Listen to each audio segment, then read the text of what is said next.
¿Qué tal? ¿Cómo están ustedes? Bienvenidos a Economía de Frente bajo el cobijo de En torno al dinero. Como es costumbre, Carlos Alberto Martínez y Ernesto Félix Santoscoy analizan la realidad económica de Estados Unidos, del mundo y de México, aquí en Economía de Frente. Comenzamos.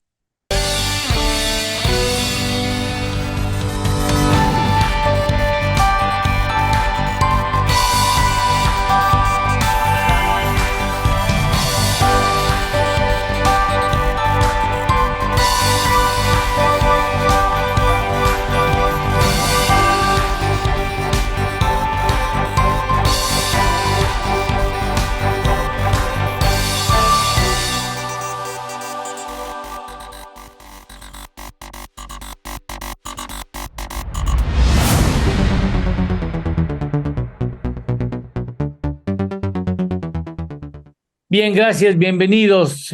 Carlos Alberto Martínez, buenos días, ¿Qué buenas tal? Buenos días, tardes o Lalo, buenas noches. Ernesto. Gracias. Buenos días. ¿Cómo Ernesto estás, Toscoy, muchas gracias. Gracias. Eduardo? Carlos, ¿qué tal? ¿Qué tal, amigos? ¿Qué tal? El tema más importante de la economía de Estados Unidos, Ernesto. Bueno, en general han salido datos que dejan ver un nuevo y sorpresivo impulso a la actividad económica en Estados Unidos y de una vez te adelanto, y también en México. Veamos uno de los datos, el que considero pues, es más relevante es para el primer trimestre. Originalmente se había estimado por parte del Departamento de Comercio un incremento del 1.3% anualizado. Bueno, pues ya se revisó y quedó en 2% anualizado. O sea, muy, muy fuerte la revisión, digamos, al alza, y eso tuvo que ver con mayores exportaciones que las originalmente contempladas, pero también un mayor gasto de consumo, que es la parte más fuerte de la economía americana, ¿no? Digamos, ese es uno de los datos. Hay otros datos que han salido que Ca- también han eh, sorprendido. Sí. Carlos Alberto hablaba de la industria automotriz norteamericana, Carlos. Sí, en efecto, fíjate que estaba viendo los datos que están surgiendo justo en este momento. Y sí, pues las ventas que han generado, por ejemplo, sabemos que es la distribuidora y la marca más grande del mundo en venta de automóviles, General Motors, pues crecieron a doble dígito en el segundo cuarto sus ventas. Y Toyota, tan solo en el mes de junio, creció casi 15% sus ventas. Entonces, bien lo comentaba Ernesto. Antes, la demanda de automóviles es impresionante y bueno, pues sí, la economía de Estados Unidos pues tiene unas capacidades Sí, ¿no? gigantescas para salir adelante, ¿no? Sin duda, la Casas industria nuevas, por ejemplo. automotriz son las casas, y si no el crédito, y si no los comercios, si no las pequeñas y medianas empresas, si no es el empleo, pero todo funciona. Hay muchas áreas por donde puedes crecer. El contexto es que la Reserva Federal ha incrementado sus tasas de interés, su tasa de referencia, desde el 0, un cuarto en ese rango, hasta 5, 5.25. Bueno, a pesar de ese incremento de tasas, en enero y febrero vimos que volvió a agarrar ímpetu, fuerza, y ahora en mayo otra vez estamos viendo que vuelve a detonar fuerza. Pero incluso en algunos sectores que deberían de estar cayendo ante el incremento de la tasa de interés, Como por como, ejemplo. como venta de casas nuevas, el sector de vivienda, ¿no? Venta de casas nuevas. En el mes de mayo creció 12% mensual. No, no, no, o sea, en relación a abril. En relación a mayo del año pasado, trae un incremento de casi 20%. El precio promedio de las casas nuevas bajó 3% en relación a hace un año, pero está en $480,000 la casa, en promedio, o sea, casi $500,000. Digo, para todo el país, el promedio de casa nueva es Altísimo. carísimo. Ah, Cuando se dio la crisis hipotecaria en 2008, el precio de las casas había llegado a un récord histórico de $270,000. Bueno, ahora está en $480,000. ¿Puede en esto influir la existencia de demasiado crédito hipotecario? Demasiada inyección de liquidez que hubo en la economía que no se Ujú. ha recogido. Y la tasa de interés, pues aunque ha subido, pues a mí me parece que todavía sí tiene que seguir subiendo como es la expectativa de lo que dicen las minutas de la última reunión del Comité Federal de Mercado Abierto. ¿Y por qué asevero esto? Bueno, porque la inflación subyacente anda por ahí del 5,5 y la tasa de interés está en 5,25. Entonces, está todavía en terreno negativo en términos reales. Y eso pues, quiere decir que la tasa de interés todavía no le ha hecho ni cosquillas a la actividad económica, a la demanda de bienes y servicios o demanda agregada. El otro componente son la cantidad de dinero emitida durante la pandemia, que para una economía que vale 24 billones de dólares, hablando en castellano, se crearon 8 billones nuevos durante la pandemia, pospandemia. Y bueno, ya se pusieron a subir tasas y a recoger dinero, pero al cierre de este próximo mes de septiembre habrán recogido un total de 2 billones sobre los 8 billones que inyectaron. Entonces todavía hay 6 A de ver. excedente, ¿no? O sea, quiere decir que a la economía de Estados Unidos le inyectaron durante la pandemia una tercera parte del valor de su economía. En Una tercera dinero, así, en en cash. dinero. O sea, Así es. entró a la economía en cash una tercera parte de lo que vale. El Banco de la Reserva Federal se puso a comprar bonos del Tesoro a los bancos comerciales que los tenían en su panza y a cambio de recibir los bonos, pues les entrega dinero. Por eso no baja la economía, Carlos. Exactamente. Bueno, sí, definitivamente es un fenómeno impresionante que sí ha tenido sus enormes costos y los va a tener más conforme se vaya retirando ese dinero que pues ha estado de sobra, pero efectivamente pues, la economía de Estados Unidos y Europa también yo lo incorporaría, crecieron con base en dinero monopoly, es decir, una creación de dinero gigantesca y bueno, pues ahí veíamos la liquidez, eso impactó, por ejemplo, en el sector tecnológico, empresas que surgían, que todavía no demostraban su madurez, sino nada más por la idea que iban a hacer, por la proyección que iban a tener, pues valían cientos de millones de dólares en tan solo unas semanas. Aplicaciones, programas, computadoras, empresas tecnológicas en general, y eso era pues porque había una cantidad de dinero ingente. Entonces ahora efectivamente ese retiro de liquidez va a ir costando. Para muchos, para mí ha sido lento, para otros ha sido pues, es lo indicado porque ha permitido que la economía de Estados Unidos no entre de golpe a un periodo recesivo, ¿no? Pero bueno, pues ahí esa es un poquito la idea. Con eso nos lleva a pensar que la Reserva Federal pues sí seguirá aumentando su tasa en lo que resta del año, ¿no? Que es una manera de retirar liquidez. Ernesto Farril, ¿a qué se le llama la tasa terminal y cuál sería la tasa terminal actualmente en la Unión Americana? Bueno, se le está llamando a la última tasa de un ciclo alcista, ¿no? Este ciclo alcista inició en marzo del año 22, del año pasado, cuando la Reserva Federal empezó a subir la tasa que desde la pandemia la pusieron en el rango entre 0 al 0,25 y empezó a subir gradualmente la tasa. Después aceleró el paso con incrementos no de un cuarto de punto, sino de 3 cuartos de punto en 2 o 3 ocasiones, ¿no? Y la Cuatro. llevó 4 ocasiones y la llevó al rango del 5 a 5,25, que es el objetivo de la tasa de fondos federales, que es una tasa interbancaria.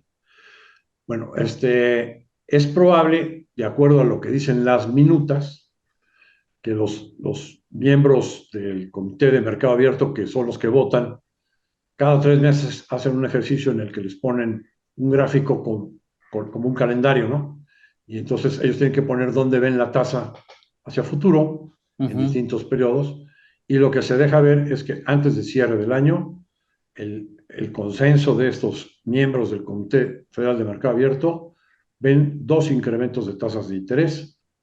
Uno que podría pensarse se va a dar probablemente en julio y otro en septiembre, para llevar la tasa hasta el rango del 5,50, 5,75. Ese sería, Esa sería la digamos, tasa terminal.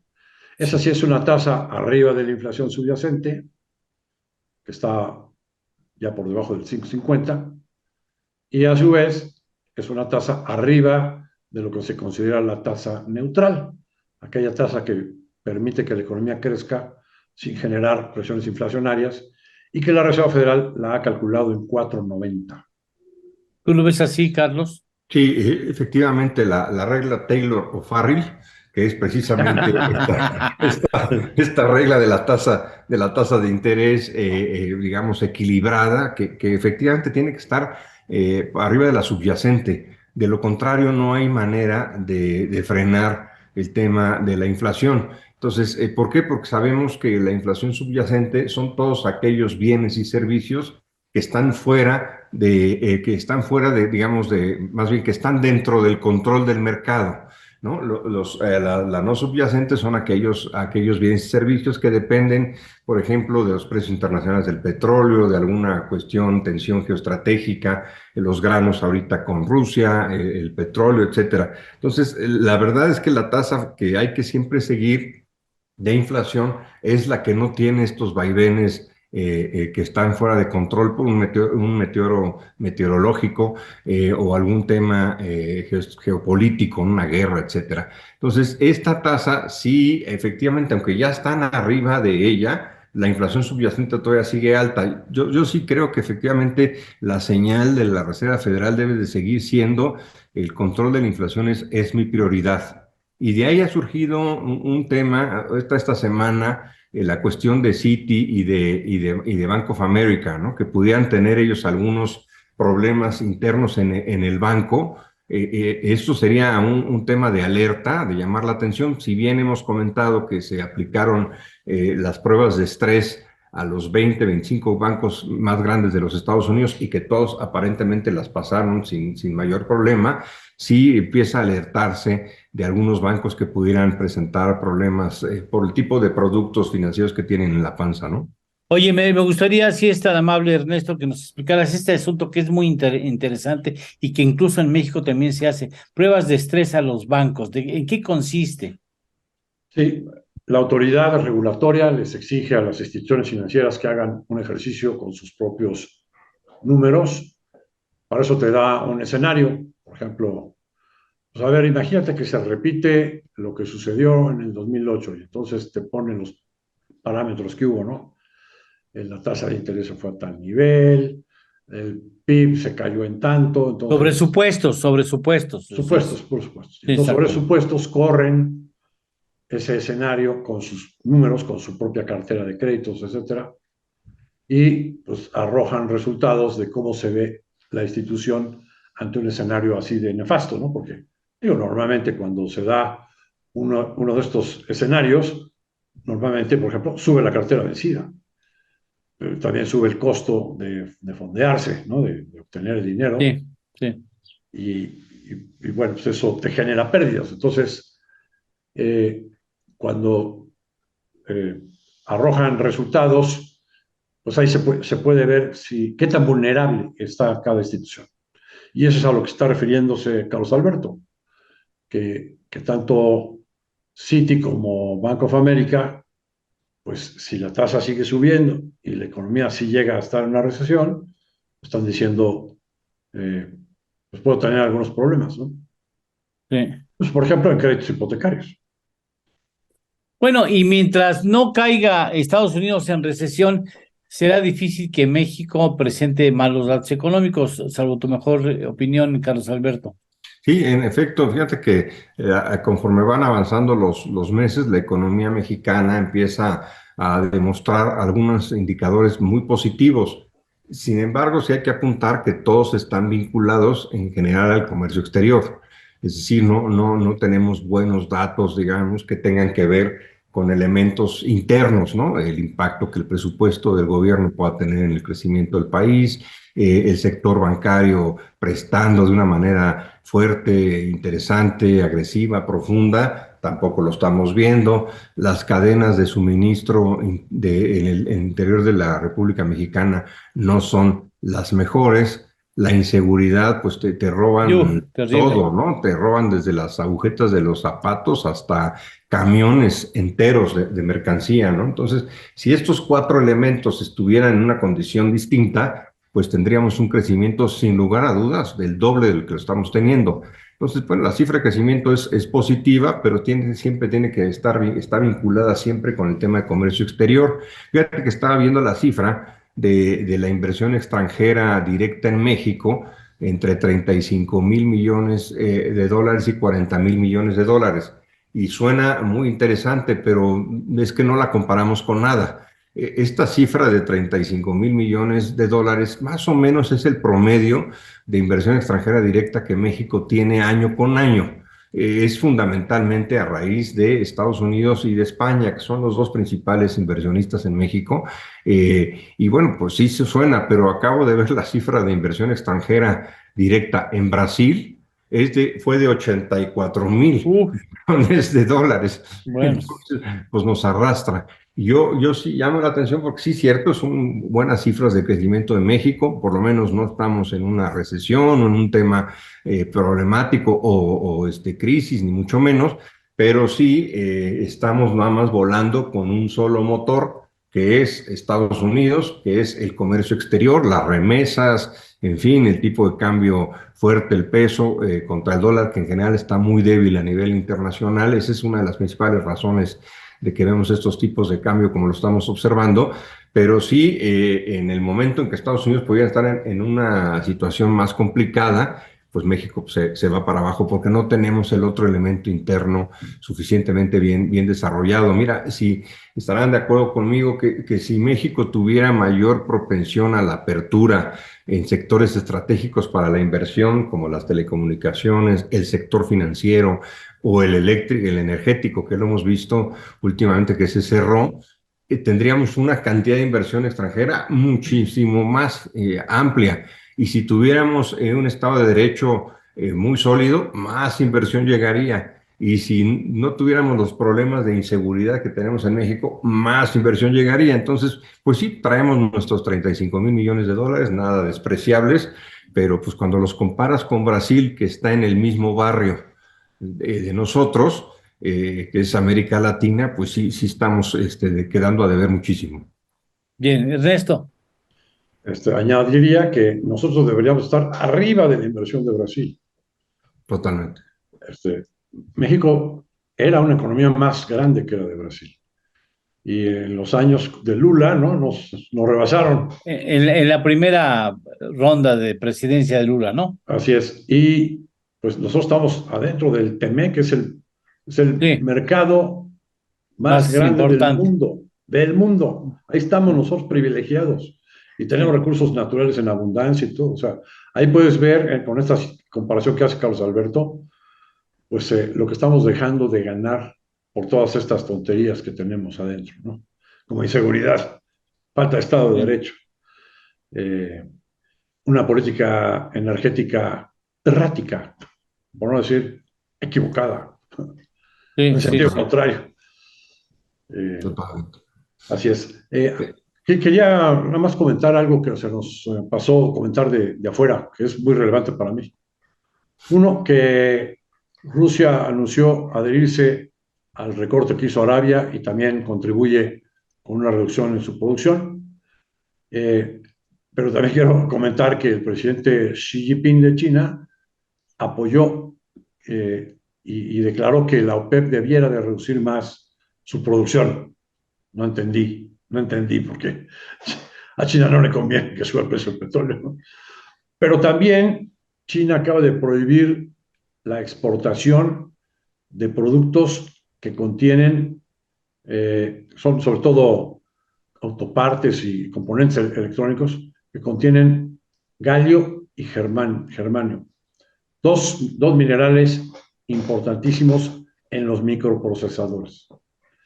Entonces, esa guerra continúa contra Estados Unidos y esa también representa una superoportunidad para México, pero no la estamos sabiendo aprovechar, ¿no? Aquí pudimos haber tenido decenas de fábricas de microprocesadores inmediatamente, ubicar y decirle a Estados Unidos, no te preocupes, aquí producimos, aquí ponemos todo, Para que no dependas de Taiwán, que no dependas de China, allí a unos pasos de la frontera tendrás todos los microchips que se te pueden ocurrir, cabrón. Fíjate que en el decreto donde dan facilidades para establecerse o invertir en la zona del Istmo, de Tehuantepec, está contemplado los microprocesadores, los microchips.